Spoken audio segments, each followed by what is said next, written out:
Hey, how y'all doing? I'm still alive. Welcome back. I realize this is the June faves, and it is currently the end of July, almost August, and I have not posted this one yet. So I was like, instead of skipping it, I'm going to do it. Maybe this one will be faster. I say that every time, and then it just ends up being the exact same length. So we will see. I'm gonna just jump straight into it. A lot has happened since then. I have been to Sweden and Denmark. I've seen Bad Bunny live. I feel like I've lived so much life in July, so look forward to that video. But there was still a lot that happened in June, obviously, and I wanted to document that and put this on here just so I could look back on it and remember that June was also like really fun, really great.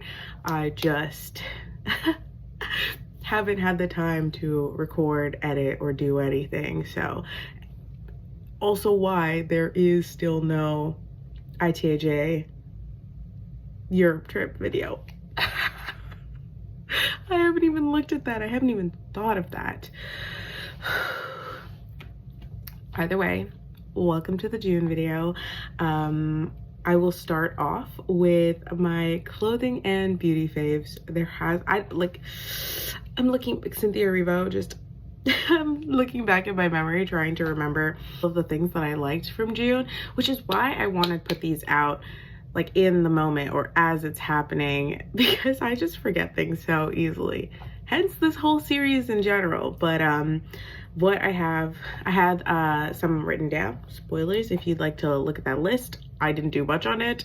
But the first thing that I put on there is my bangle. I've been wearing it a lot more recently. It's just a bangle that my grandmother, not that I really have a great relationship with my grandmother, she gave every cousin, like all of her grandchildren, a piece of gold jewelry. The girls got a bangle with their name on it, and the guys got a ring. I got mine in middle school. It still fits, and I can still wear it. So I've been choosing to wear it recently, and I don't know, I kind of like it. I think that is it for clothing and beauty, because I genuinely can't remember anything else. Jumping into favorite moments of June, start right at the top with the Baby No Money concert, which was so fun. I went with two of my friends, Iskra and Naughty. If you know Baby No Money, he did post this photo, I'll put it like here on Instagram, of a 6'7" on his forehead, and I wanted to pay homage to that look, and so I drew 6'7" on my forehead. People walking up to me going like 6'7". Sometimes I would just forget that it's there because it's just makeup, so you forget what's on your face. The opener for that concert was The Living Tombstone. They have a lot of meme songs that go popular on TikTok, but specifically Mercy was the song. That song I've played too many times to admit how many times I've played it. I have that entire song memorized, unfortunately, and I don't have anyone to talk to about it because who listens to that? Me, that's who. So they were performing, they were the opening act. I think back to it, it is just so fun, just the environment. I think Baby No Money is such a fun performer because of his visuals, and he had so many different acts come on. Like, he had a trapeze artist, he had somebody like spinning pizzas, and it made me like his music even more. I always love an entertainer more after seeing their concert because you got to like really feel them in this song. That was like such a great way to start off my June. Right after that, like literally the day after, was my friend Estelle's bridal shower, and I had missed her bachelorette party because I was in Europe, and I was so bummed about that. But the bridal shower just felt so wholesome and fun, and there was like your typical games. If you've ever been to a bridal shower, you know what I mean. Food was amazing. The community, we had so many people at our table because we refused to kind of like split ourselves up. So a table that was supposed to have 8 probably had like 50 people just like jammed around it, which made it so much more fun and lovely. Took some photos and stuff, and it was just really cute, and I got to see some people that I hadn't seen in a while, and just lovely. And I love and Estelle and Michael are just a couple that you can't help but root for because of how generous and happy and supportive they are, not just to themselves but to the people around them. So just being a part of that bridal shower, just like experiencing the love that was there, was just incredible. And it gets me so emotional. Following that, I went to the drive-in with Jem and Abby. Finally got some funnel cake into me, and it was delightful.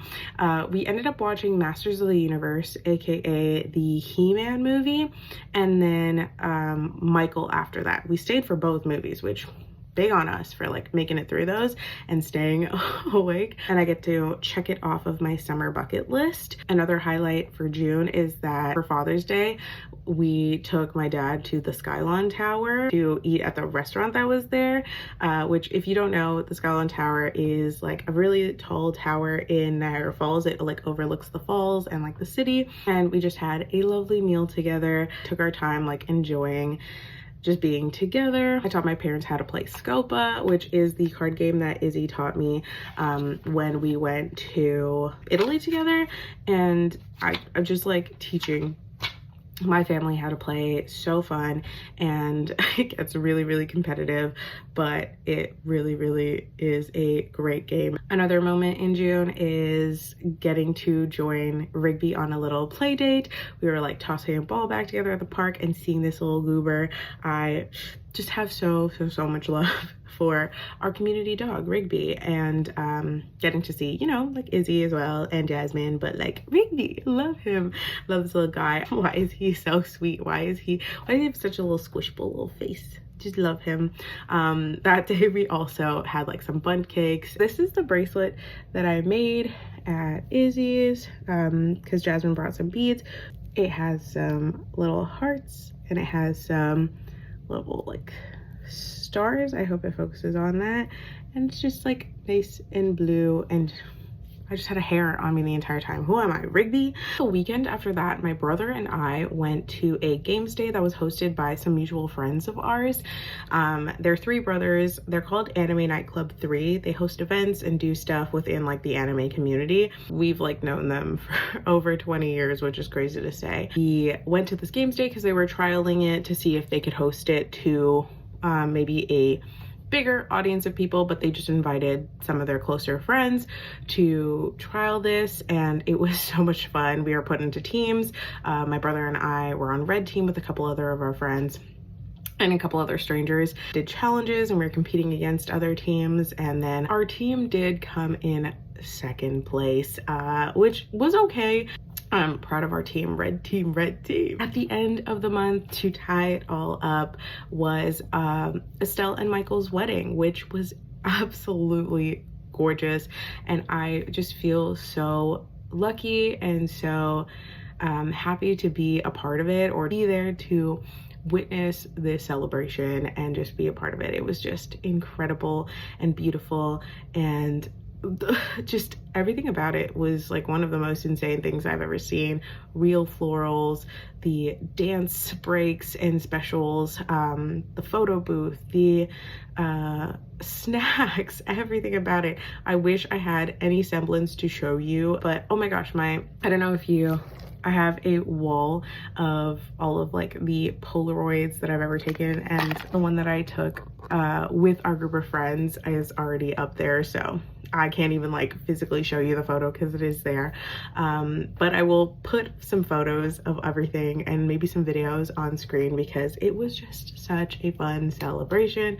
The venue was gorgeous, Estelle was gorgeous, all of her bridesmaids, everyone, the celebration, just so much fun. And that, I feel like, sums up a lot of the moments in June. It was a very wonderful month of memories made. Moving on to the books that I read for the month of June, I read 4 books. Sorry, I'm looking at it now. I can't believe I read 4 books, but I think for July I also read 4 books.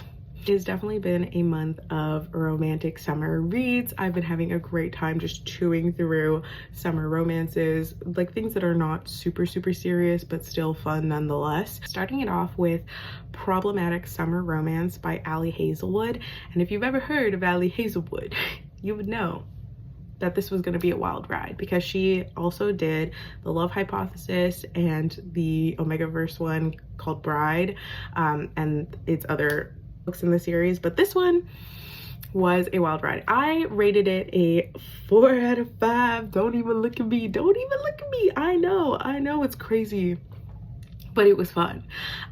We have an age gap romance, which for real is a little problematic, but it's set in Italy and there's a wedding and it's set in summer. It was the perfect book to kind of start off June with. It's the perfect combination of things that I love: summer and traveling, and maybe a little bit of a problematic romance. Just everything about it was good. I really, if you are into a very light summer read, I would definitely recommend this one. But if you don't like an age gap romance, I would stay away, because I think Jasmine calculated it to be like a 12-year age gap. She's like in her mid-20s and he is past that. He's past that by a bit. Next, I read The Summer We Ran by Audrey Ingram. That one was also really good. It was a second chance romance in which you get like this flashback between the past and the future of this couple, but they're not really in the future. In like the present time, they are candidates running against each other for like mayoral office, something official, something American, but they're running against each other, and it kind of like flashes back to the history that they had together, in which they did have a summer romance. And there's also a financial gap. I love a financial gap. He is more wealthy. She is kind of on the same level as like a maid or the maid's daughter. Teen summer romance that didn't end well, and they have a second chance at it in the future. I won't even like spoil where it goes, but I did have a fun time reading this. I like read it in 2 days maybe. I give it a 3.5 out of 5 because some of the things in the writing, I was just like, this could have been done a little better. And I didn't love that they had partners in the future. Like, they are married to people and they have children. I like the way the book ended, but at the same time, it just wasn't a 4 or 5 star to me, but it was still really good. Next one that I read was Beach Read by Emily Henry, which I really liked. I think before I was complaining about how so many of the books that I've read as of late have been flipping to the past. So it'd be like present and then flip to the past. But there was no like continuous timeline narratives in which it just stays in the present. Like, it'll reference the past, but it wouldn't just like shoot us there. And I think Beach Read was one of the ones that like kept you in the present, and I liked that about it. Really do like Emily Henry romance novels. However, there's something about her talking about religious cults that drew me out of it, because I was really, really enjoying this book until she started talking about a religious cult, and I went, wait, wasn't Great Big Beautiful Life also talking about a religious cult? And then this one also talks about a religious cult, and I went, what happened in Emily Henry's life that she's now referencing religious cults more than once? So I gave it also a 3.5 out of 5, which I did really, really enjoy it. It's just some things that drew me out of it. Last read of the month was Passion Project by London Sperry.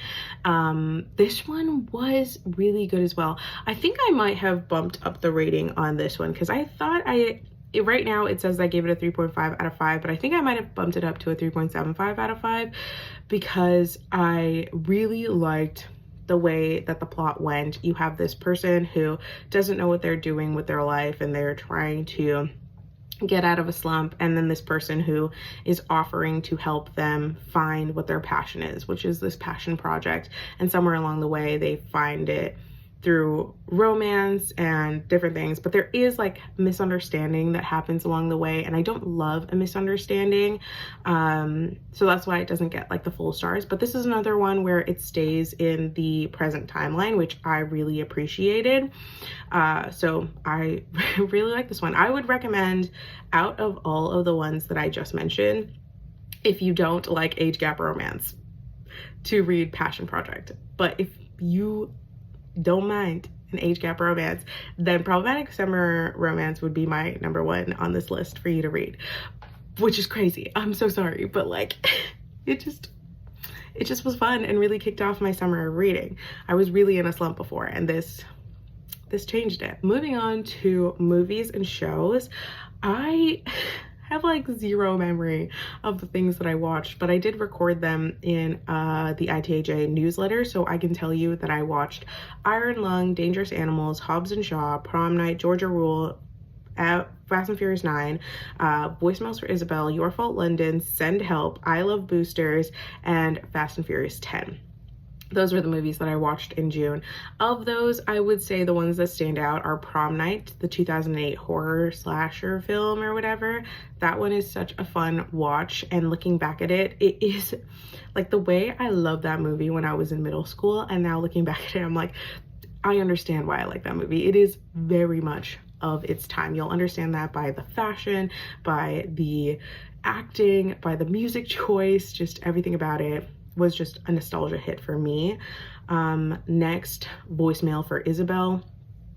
Enough. I sobbed. I cried so hard, and maybe it's because of the recent death in the family that I've been going through, that this one just like hit and I could not stop crying. It was very emotional. And then I would say Your Fault London. The My Fault, Your Fault, Our Fault series, the original like Spanish series, was horrible. So bad, like painful hate watch. Your Fault, My Fault London, Your Fault London, and then hopefully, you know, Our Fault London. So like top tier trash. I need everyone to watch that movie. I need you to watch. It's on Amazon. Please go watch My Fault London, go watch Your Fault London, because both of them incredibly bad and so funny to get through. And then finally, caught up to all of the Fast movies. Why did nobody tell me that Fast 10 was a part 1 and that it wasn't the end of the series?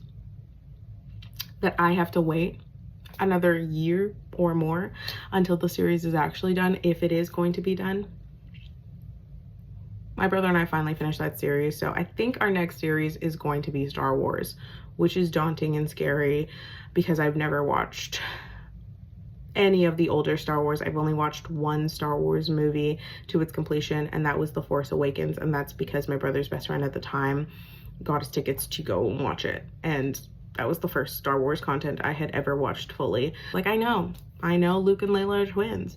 Like, everything has been spoiled for me, so I wonder if I'm going to enjoy it, or I'm just gonna be like, that makes sense now.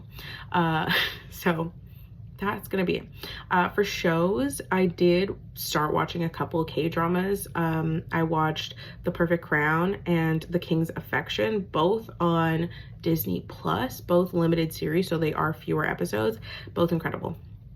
And I need you to watch it because they are so good. I gave them both 4 or 4.5 out of 5 because they were like perfect in the way that the timeline went of events, and it didn't feel like it dragged at all, and I didn't feel like there was any episode that was unnecessary, because sometimes for K-dramas, because it's 16 episodes and you know it's going to be 16 episodes, some of them just need to fill that runtime, and you're just like, okay, I guess. These two felt like every episode was necessary, everything was perfectly lined up, and I enjoyed it so much, and it really got me back into watching more K-drama. So would recommend. And then I don't remember any of the other shows that I watched, but I have been watching a lot of YouTube, which I will talk about a little bit more in other media. For manga and anime, the One Piece baby has officially beat me, and I don't know what to tell you. It's fine. It's fine. It's fine. It's fine. I haven't really been watching any other anime other than 1 or 2 episodes. Maybe I watched at somebody else's house, and it's just not memorable. And then for manga, I was just catching up on all of my reading from before, so I don't really have a list of that because truly I was behind by so many days, and I'm finally only now caught up. as of the end of July. I just wasn't reading it. Manga and anime week this month, but it's okay. Music. I truly just have been listening to my top 100 playlist that Spotify like generates to like show you how many times you've listened to a song, but also they don't update it. So this was like as of whatever date that it was published. So as of now, it's definitely changed, but at that time, as of all of June, I was listening to that playlist. I was listening to the Bad Bunny set list, Arirang, and the BTS set list, and any of the songs that I had in the collection for June specific songs that I tracked for June. So yeah, a really great month of music. I was listening to all of that while doing any of the tasks that I had ahead of me. In other media, I would say that most of the stuff that I was watching was Twitch content, specifically from Foosley or Leslie Fu. A lot of Meccha Chameleon content was consumed from John and Jody and like her crowd, because she was really into it and they would play like every single day, and it would just be easy to have a stream open while I was trying to complete a task. I was really trying to clean my room because I hadn't unpacked or like really refreshed myself since the Europe trip, and so I was being very lazy when it came to the piles of things in my room. Like you'll notice I'm not panning the camera down because I just came back from a trip, and there are some piles that I'm working on right now of stuff around my room, but it was nice to have on in the background any of the FSLR content that's been happening. They've been doing a series recently. I don't know if this was July or if this was June or when they started it, but I'll just talk about it now. It's the series in which FSLR, Foosley, Squeaks, Ludwig, and Ray each did a day. So anytime they hung out, one of them would pick all of the games for them to play. I've been watching.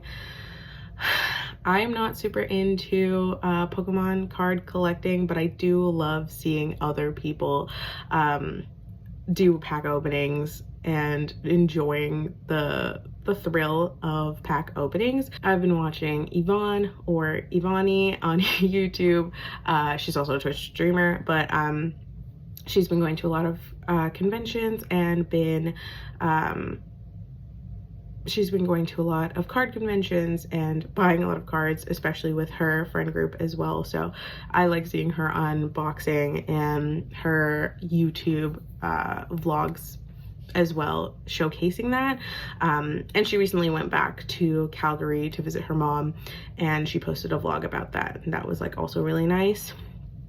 And then on YouTube, the Sidemen have been posting regularly, and I've been liking that.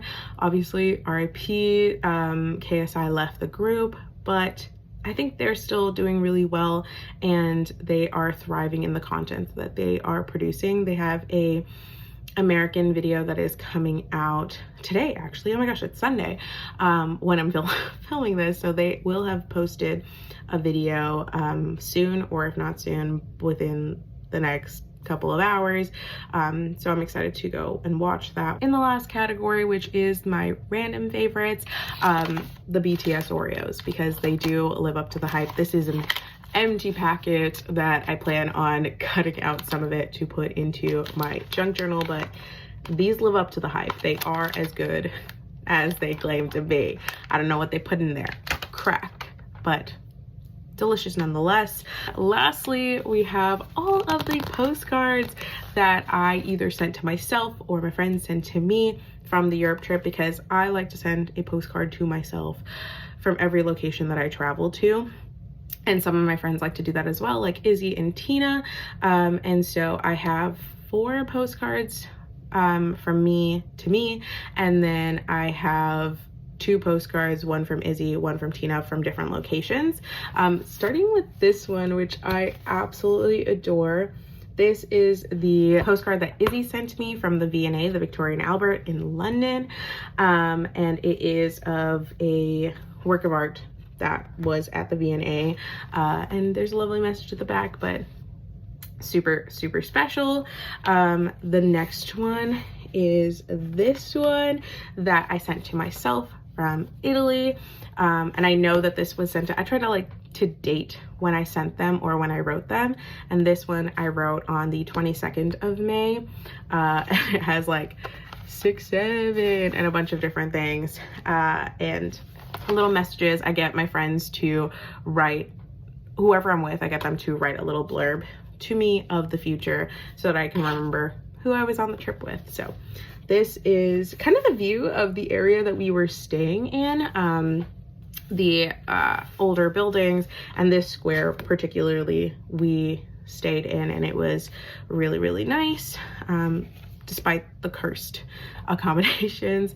The next one, oh my gosh, this one is actually a spoiler, but I sent this one to myself from Stockholm, Sweden, and it actually has some watermarks on it, so I'm really glad that it came to me because some of my address has some water damage on it, but I did go to Sweden and this is the one that came back, so next is this one from Nice, which was my favorite part of the trip, and so I gave myself a little bit more of a blurb on there. I sent this out on the 19th of May, and this was the beach, and it was so nice.